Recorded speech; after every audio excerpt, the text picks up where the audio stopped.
In this video, I'll be telling you about the NFL teams without a regular season MVP in their franchise history, along with the closest time they got to winning it, and who will be the first player to win it for them. With that being said, let's start the video.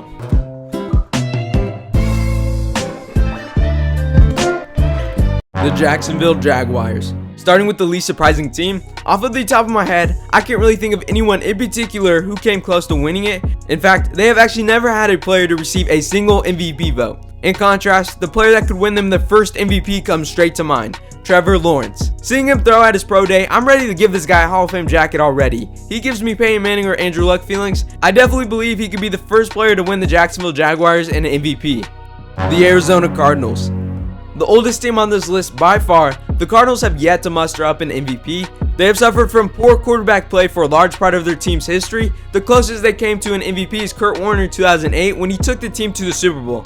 He lost out to an award show regular, Peyton Manning, which is surprising because Peyton didn't play all that great either. When comparing their numbers, you could definitely make an MVP case for Kurt Warner. Now, for my prediction who will win the Cardinals their very first MVP, I think they have finally hit on a quarterback through the draft. Not to mention he is paired up with a decent offensive coach. I think Kyler and Cliff Kingsbury can cook up an MVP season.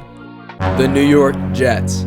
Another team that has been around for a while but just as equally as miserable. The Jets really only came close when they had Joe Namath. He did win an AFL MVP, but that was before the two leagues merged. I think the next closest they came was Darrelle Revis' 2009 season. He only recorded 6 interceptions, but impressively returned those 6 for 121 yards and a touchdown. He also led the league with 31 passes defended. It was all not that flashy, but he might have had one of the best cornerback seasons ever. He managed to do it facing some of the toughest wide receivers. That year, he lined up against Andre Johnson, Randy Moss twice, Terrell Owens twice, Roddy White, Reggie Wayne, Chad Ochocinco, Steve Smith, and a few other wide receivers. The most yards he gave up in a game was to Louis Murphy with 58.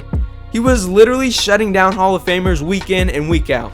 Since PFF was created in 2006, Darrelle Revis' 2009 season was the best ever by a cornerback. It amazes me how he didn't even win Defensive Player of the Year that season. The MVP winner Peyton Manning did go 14-2, but Darrelle Revis was definitely a great case for the award.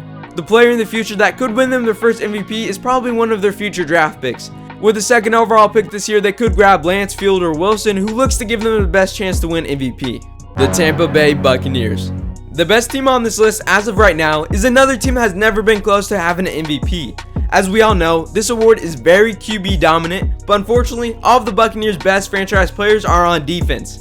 Their closest was Derrick Brooks in 2002, who notched one MVP vote. He impressively scored 3 pick sixes and a fumble recovery for a touchdown. That year, he led his team to the Super Bowl and ultimately won it. He had an all-time great season. The player that could get the Buccaneers their first MVP is actually Tom Brady. The man says he's playing past 45, and I believe it.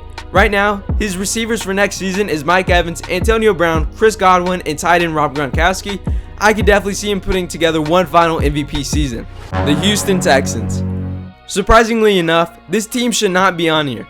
J.J. Watt 2014 should have won the MVP that year. He recorded 20.5 sacks, a pick 6, 4 forced fumbles, one of which was returned for a touchdown, 78 tackles, 29 tackles for loss, 51 quarterback hits, a safety, and the guy caught 3 receiving touchdowns. I mean, come on. How did he not win MVP? He is a defensive end catching touchdowns. He got 13 votes but lost out to Aaron Rodgers, who had 31 votes. Now for the player to win them their first MVP. If Deshaun Watson does not get traded, I'm predicting he'll be the guy to get the Texans their first MVP win. The New Orleans Saints. Finally, the last team is probably the most surprising team on this list. Despite having Drew Brees for 15 years, he did not walk away with an MVP.